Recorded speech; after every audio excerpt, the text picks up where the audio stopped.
Tandur municipal కమిషనర్ను అసభ్య పదజాలంతో దూషించిన కాంగ్రెస్ నాయకుడు ఆందోళనకు దిగిన కార్మికులు.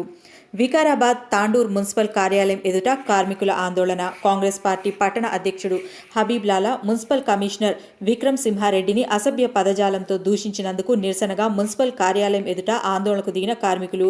హబీబ్ లాలా వెంటనే కమిషనర్కు క్షమాపణలు చెప్పాలని డిమాండ్. ఈ విషయమై తాండూరు పట్టణ పోలీసులకు ఫిర్యాదు చేసినట్లు తెలిపిన కార్మికులు.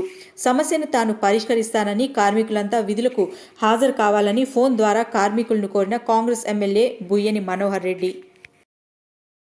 ఇప్పుడు అన్పార్లమెంటరీ మాట్లాడడం ఆయన Congress party town president Habib Lala మరి ఏ విషయంలో ఆ పదజాలం వాడాల్సి వచ్చిందో ఆ విషయం ఆయనకే తెలియాలి.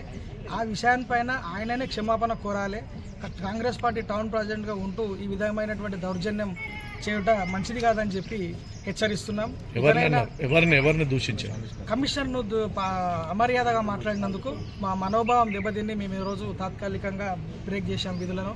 ఆయన వెంటనే క్షమాపణ చేయాలని చెప్పి మా అందరి తరఫున కార్మిక లోకం అందరం డిమాండ్ చేస్తున్నాం. మున్సిపల్ కార్మికుల ఐక్యత రేజ్ చేస్తాం సార్. మేము కంప్లైంట్ రేజ్ చేస్తాము. కంప్లైంట్ రేజ్ చేసిన తర్వాత మీరు పార్టీ పరంగా మీరు యాక్షన్ తీసుకుంటారని ఆశిస్తున్నాం సార్. సరే సార్, నమస్కారం సార్. కార్మికులందరి తరఫున ధన్యవాదాలు సార్.